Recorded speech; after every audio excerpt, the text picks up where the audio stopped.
Hi guys, welcome back to my channel, and today we have a wired gaming mouse from ASUS, which is the TUF M3 Gen II.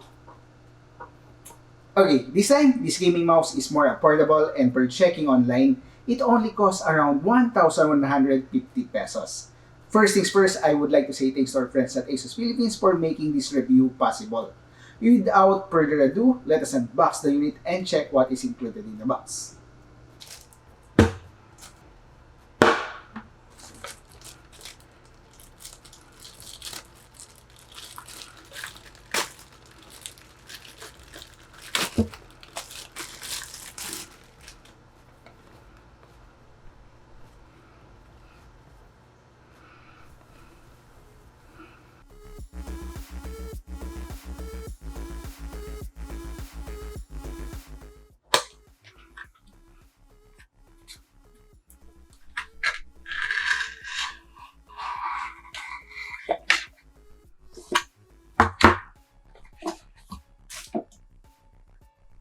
It comes with a documentation and the actual unit itself.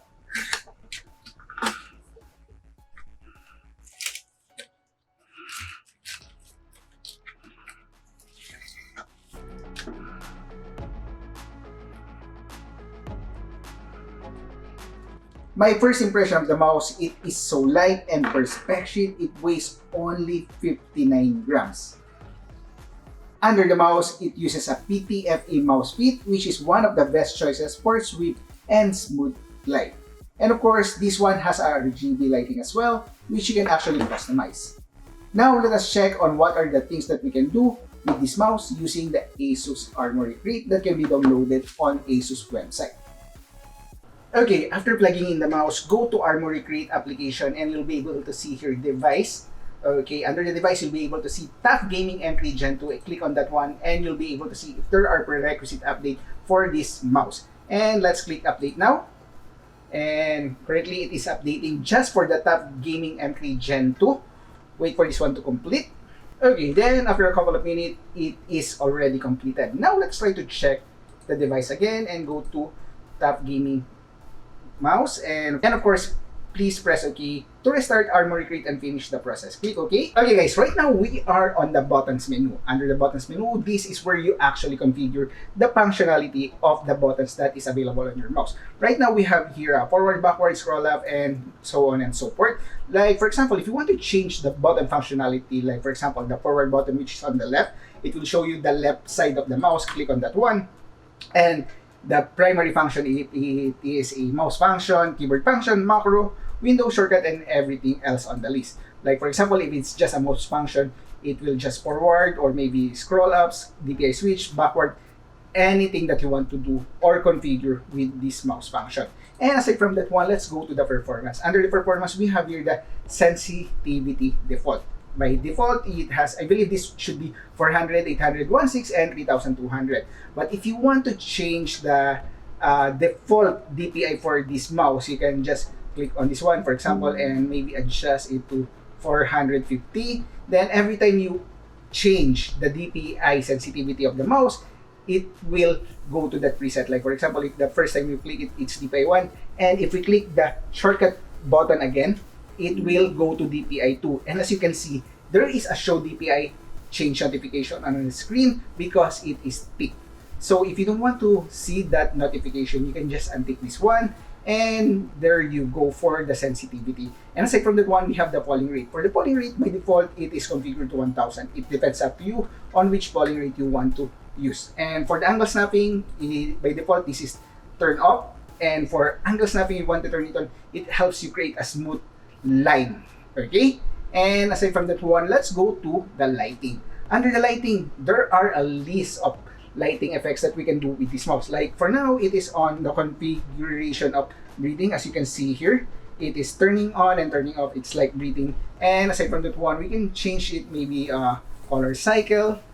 I'm not really sure for the color cycle what happened with this one. Oh, it changes the colors blue, and everything else, okay? And aside from that one, you can also use Aura Sync with this one. And next one will be calibration. Under the calibration, you can set the surface that you want. Like for example, if you have a regular mousepad, an ROG is covered to, it actually has different preset for the surface. For the leap of distance, we have here set to low. Okay, if you want to change that one to high, meaning even though the mouse is actually floating a little above the mousepad, it will still be able to track the movement. And of course, you have here the manual calibration as well. And aside from that one, let us go to the firmware update. For the firmware update, this just show you if there is a firmware update available for the device that you have on your Armory crate. Okay guys, first is, maybe let us try to check the angle snapping feature on this one. As you can see, angle snapping, let's turn it off for now and see if there is an improvement with our... Okay guys, right now we have turned off angle snapping. Okay, so let us try to go to Counter-Strike and let us try to check if we can just smooth the line here. Okay, I'm trying my best to have a line straight on this box. So if I'll try to move faster, as you can see, I'm not able to create a smooth straight line. So let us try to check angle snapping on this one. So turn on and go back to the game, and guys, it might not be that straight, but it is better. So that angle snapping actually works great. I have been using this mouse for 4 days now, testing on my laptop, desktop, and I don't have any ASUS mousepad or any fancy gaming mousepad, but the experience, it is great. It was smooth and I believe accurate. As you can see on this CSGO game, it is a headshot, actually 2 headshots. Another game that I play nowadays is Balloon Tower Defense, this one. And I can play long hours with this mouse without feeling my hands getting numb. And that DPI button is actually helpful. I lower my DPI when I place the tower monkey, so the placement is precise. While I click the button again to quickly move to the special powers. Aside from this casual game that I play, I think that the customizable buttons helps a lot on shortcut keys, especially in my Adobe Premiere. I use the side button for razor tool and selection tool. And for that, I think I need more buttons for my mouse. For my verdict and recommendation, guys, let us keep in mind that this mouse is an affordable mouse. So let us not contemplate on other things like interchangeable switch, drive mode connectivity, 8,000 polling rate, and other things as well. For its price, it is actually a great gaming mouse, even better than the Razer Abisus that I have, which is actually more expensive and does not have a side button for customizable buttons. And I forgot to mention, the RGB is great for setting up your mood when you're playing games or just doing online browsing. So if I'm going to rate this mouse, with all the things that it can do, I will actually give it a 5 stars. If you disagree with my rating or have suggestions, write down a comment below so I would know if I'm missing something. And I think that will be all for now. Thanks for watching. Have a great day. Stay safe and bye!